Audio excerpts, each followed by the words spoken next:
దేవునికి స్తోత్రములు. పరిశుద్ధ బైబిల్ గ్రంథం నుంచి ఒక మంచి మాట. యోనా గ్రంథం 4వ అధ్యాయం 11వ వచనం.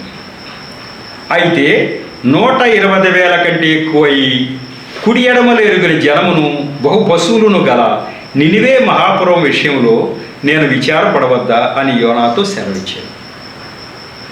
యోనా అనే ప్రవక్త ద్వారా అన్యజనులైనటువంటి అష్షూరు ప్రజల గురించి చెప్పించి వారు మారు మనసు పొందితే రక్షించిన తర్వాత యోనా గారు బాధపడుతుంటే ఆయనతో చెప్పాడు, కుడి ఎడమలు ఎరుగని జనము అంటున్నాడు.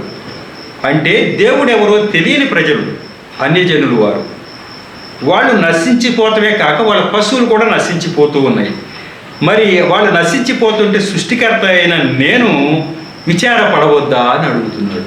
ఈ యొక్క మాటలోనే ఆయన సృష్టికర్త, ఆయన మనం ఎవరైనా నశించిపోతూ ఉంటే విచారపడతాడు అని మనకు అర్థమవుతుంది. దేవుడు ఈ మాటల్ని దీవించుగాక.